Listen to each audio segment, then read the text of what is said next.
Assalamualaikum warahmatullahi wabarakatuh. Bismillahirrahmanirrahim. Alhamdulillahirabbil alamin.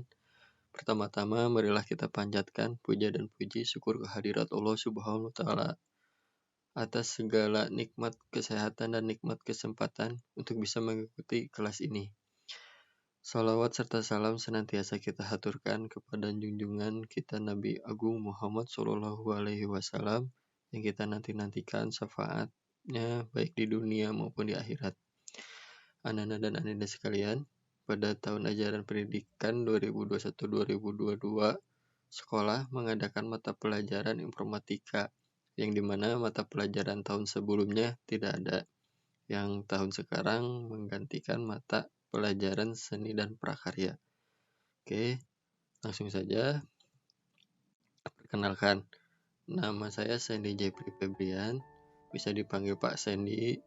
Sekarang saya diberikan tugas untuk jadi pengajar di mata pelajaran informatika, khususnya kelas 8 dan kelas 9. Sebelum ke materi, yang Bapak harapkan sekarang tuh semoga anak-anak dan anak sekalian bisa mengikuti dengan baik setiap pertemuannya. Karena di setiap pertemuan itu bakalan continue atau nyambung ya dengan pertemuan berikutnya. Karena Bapak akan banyak prakteknya daripada teorinya. Misalkan lebih ke fokus bikin sesuatu atau produk. Untuk bocoran sedikit, kelas 9 Bapak usulkan akan fokus membuat di website. Jadi nanti setelah selesainya mata pelajaran ini bakal menghasilkan suatu karya atau satu produk, yaitu website. Kita lanjut ke pembahasan berikutnya. Silabus atau rencana pembelajaran dalam satu semester untuk kelas 9 ada 10 pertemuan. Yaitu di mana pertemuan pertama kita akan membahas perkembangan teknologi internet. Yang di dalamnya tuh kita akan belajar pengertian internet itu apa, sejarah internet, perkembangan internet, dan pengenalan CMS. Kemudian di pertemuan 2 kita akan praktek membuat CMS. CMS itu salah satunya tuh di dalamnya ada WordPress, Blogspot, Joomla, Moodle, OpenStart. Itu salah satu contoh dari CMS. Nanti untuk lebih lengkapnya kita belajar pada pertemuan gitu. Kemudian di pertemuan 3 ada pendahuluan HTML. Kita akan belajar dasar-dasar HTML itu apa saja. Kemudian peralatan untuk belajar HTML itu apa aja kan. Yang lebih penting sih jika kita belajar di kelas atau tatap muka, yang pasti nanti kalau belajar informatika akan diwajibkan bawa laptop.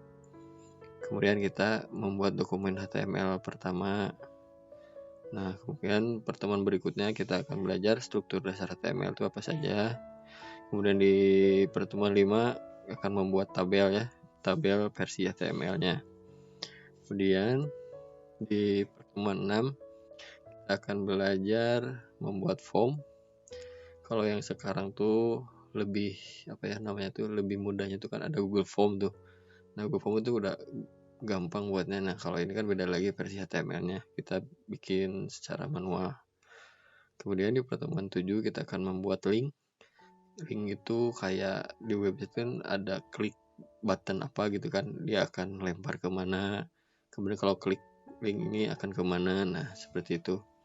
Kemudian di pertemuan 8 kita akan belajar menambahkan gambar, foto atau video ya di dalam HTML. Kemudian di pertemuan 9 kita akan belajar yang namanya template. Template itu sebagai kayak layout lah istilahnya tuh, kalau kayak di arsitek tuh desainnya ya, desain template website itu sendiri.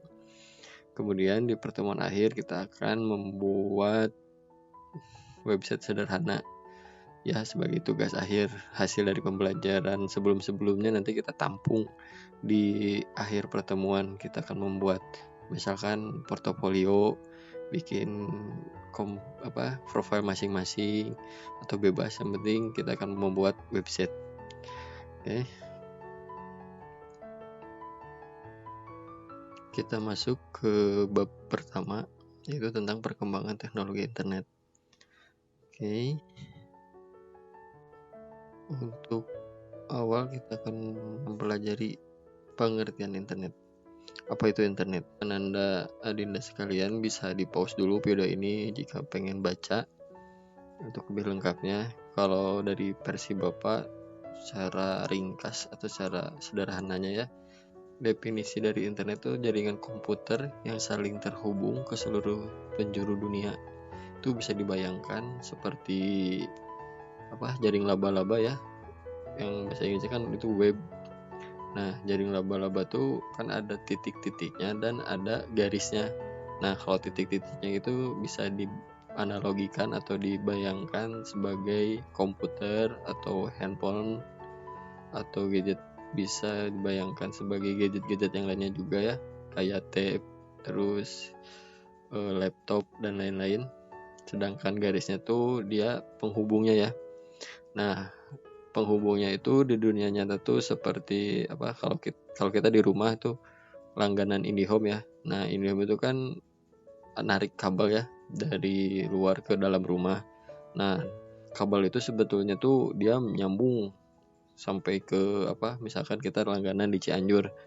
Nah, IndiHome di Cianjur tuh ada data centernya. Nanti ditampung di data center itu, nanti dia ada kabel lagi, backbone, kabel khusus yang nyambung ke Jakarta misalkan. Nah, untuk kita nyambung ke jaringan di luar ya, jaringan misalkan di luar negeri, kita jalurnya lewat ke negara Singapura dulu. Nah, itu yang disebut jaringan antar. Jadi kita tuh berhubungan ya dari antar satu jaringan ke jaringan yang lain, sehingga di dunia itu sebetulnya tuh kita dalam satu negara ke negara lain tuh ada kabel ya, yang kita pakai sekarang tuh fiber optik. Nah, itu pengertian secara mudahnya ya internet. Jadi kita bisa kebayang itu internet apa. Oke. Selanjutnya kita akan belajar sejarah dulu ya, sejarah singkat. Internet itu awal mulanya tuh dikembangkan di Amerika, salah satu Universitas California Los Angeles, yang awalnya tuh komputer satu dengan komputer yang lain tuh gimana caranya bisa terkoneksi atau terhubung. Dan kasus yang dulu tuh sejarahnya tuh hanya mengirimkan 3 huruf saja tuh log ke komputer yang dikirimnya yang keduanya. Nah, setelah itu berhasil, kemudian dikembangkan atau ada proyek yang namanya APRANET yang khusus untuk mengembangkan gimana caranya komputer itu bisa berhubung, bisa berkomunikasi ya. Kemudian setelah berhasilnya proyek tersebut, kemudian awal mulanya tuh hanya menghubungkan 4 komputer ya, menjadi 13 komputer pada tahun 1970. Nah, pada tahun 1981 tuh dipublikasikan ke masyarakat luas, ke umum. Ini dampak berhasilnya komputer tuh bisa berkomunikasi dari satu komputer ke komputer lain. Itu dampaknya sangat besar. Dari tiap tahun ke tahunnya tuh ada sesuatu teknologi baru ya, ada perkembangan. Misalkan pada tahun 1971 tuh komputer pertama kalinya email dibuat ya. Jadi kita bisa ngirim surat dari komputer satu ke komputer lain. Yang yaitu seorang penemunya namanya Ray Tomlinson yang mengirimkan surat elektronik pertama menggunakan APRANET. Nah, dulu tuh internet tuh namanya APRANET ya. Sebelum internet itu sudah terciptanya email. Kemudian di tahun 1983 komunikasi antar jaringan. Maksudnya tuh ini ya. Jadi dulu tuh kalau bisa koneksi dari satu jaringan ke jaringan lain tuh ada khusus ya. Jadi dari segi komputernya tuh merek dari pabrikan apa, jaringannya tuh jaringan apa, sehingga hanya tertentu lah ya istilahnya tuh. Sedangkan ini komunikasi antar jaringan tuh jadi meskipun beda pabrikan, beda pabrikan tuh beda merek ya, dari Asus ke Lenovo, dari Lenovo ke Apple. Nah, dibuatlah standarnya gitu kan, supaya bisa berkomunikasi antar satu jaringan atau satu komputer yang lain. Nah, itu tahun 1983. Kemudian di tahun 1990 lahirnya website. Website yang pertama kali dicetuskan oleh Berners-Lee pada tahun awal perkembangannya itu 1989, setelah terciptanya lahirnya website. Kemudian yang nggak kalah penting ya, sampai sekarang masih dipakai itu tahun 2000-an, terlahirnya media sosial di jaring, yaitu Facebook, menghubungkan antar mahasiswa di Harvard. Kemudian Facebook dikembangkan dan sampai sekarang menjadi raksasa media sosial, hingga penggunanya juga 2,3 miliar di seluruh dunia. Sementara itu perkembangan teknologi lainnya yaitu dari smartphone. Awal mulanya kan tuh di iPhone ya, yang sebagai pencetus ponsel pintar. Kemudian ini tampilan website pertama Facebook ya. Ini awal mula tampilan Facebook yang sederhana banget ya. Ini kan pertama kalinya website tercipta, kemudian dikembangkan lagi.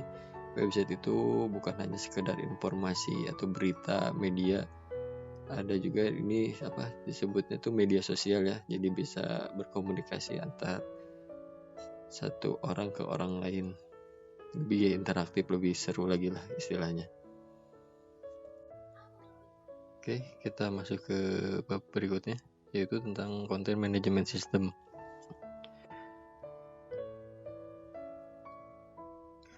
Content management system tuh diibaratkan tuh sebagai website yang sudah jadi gitu. Jadi kita tinggal menggunakannya saja, jadi fokus terhadap konten. Nah, dari pengertiannya itu sendiri, CMS merupakan situs web yang menerapkan sistem ini berorientasi terhadap konten, di mana seseorang tidak harus memiliki pengetahuan mengenai HTML untuk mengelola pembuatan, pengubahan, dan penghapusan isi dari suatu situs web tanpa perlu memiliki keahlian sebagai seorang webmaster. Nah, jadi sebelum kita belajar ke HTML ya, yang tadi Bapak sudah jelaskan di di silabus, ini buat pemanasan lah istilahnya tuh. Jadi nanti di antara banyak CMS itu kan ada WordPress, OpenChart, Blogspot, Moodle, terus ada Joomla dan sebagainya. Nanti ke depannya kita akan fokus di WordPress, portfolio. Oke. Nah, ini contoh cara daftar ya. Cara daftar untuk membuat Blogspot atau WordPress, yaitu kita tinggal masuk aja ke alamatnya, yaitu ke wordpress.com/id, itu jadi bahasanya bahasa Indonesia nantinya. Nah, kemudian kalau sudah daftar, input data Ananda dan Adinda masing-masing. Kita bisa pakai email sekolah atau pakai email pribadi juga, silahkan. Kemudian setelah udah diinput, langsung klik aja tombol buat akun Andanya. Ketika sudah beres, sudah jadi, nah nanti ada pilihan domain. Apa itu domain? Domain itulah nama yang diberikan untuk sebuah website dengan fungsi sebagai alamat akses ke situs website itu sendiri. Nah, jadi kalau misalkan mau akses website itu kan harus memiliki alamat, istilahnya tuh alamatnya. Apa itu alamat website itu bisa disebut domain. Domainnya itu.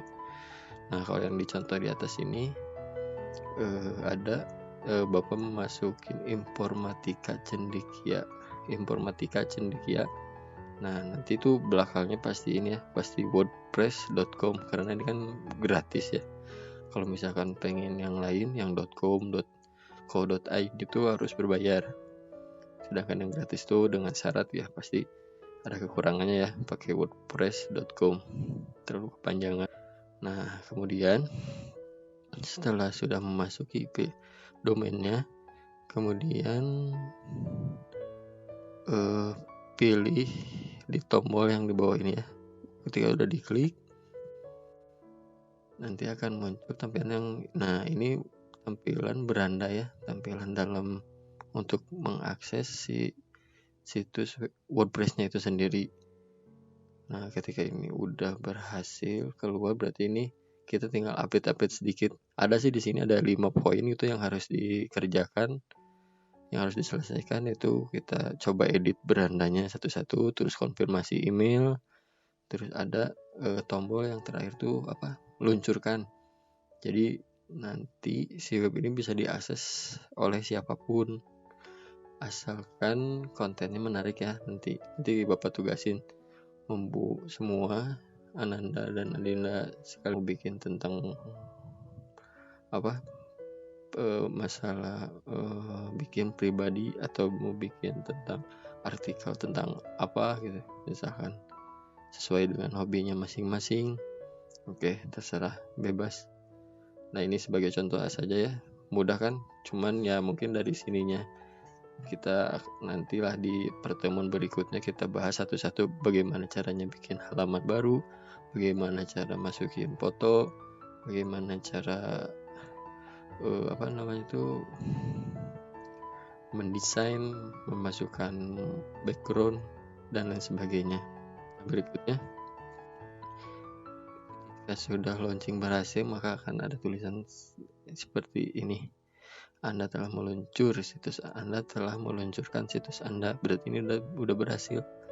Coba saja akses nanti ya domain yang tadi di web browser, yang lain mau di handphone, mau di laptop, dimanapun bisa diakses. Kemudian, nah ini contohnya, mau di handphone, mau di PC, mau di tab, nanti bisa diakses ini ya. Nah, ini contoh saja, ini Bapak juga ini ngedadak bikin ya, belum diedit apapun. informatika@wordpress.com, coba aja bisa diakses. Di pertemuan berikutnya nanti Bapak jelasin bagaimana tentang konten isi dalamnya. Buat sekarang ini aja pelajari aja fungsi-fungsinya bagaimana. Nanti kalau ada pertanyaan atau bagaimananya bisa tanyakan langsung ke Bapak. Terima kasih. Sekian untuk materi pertemuan pertama. Mungkin sampai sini dulu. Sekian dan terima kasih. Assalamualaikum warahmatullahi wabarakatuh.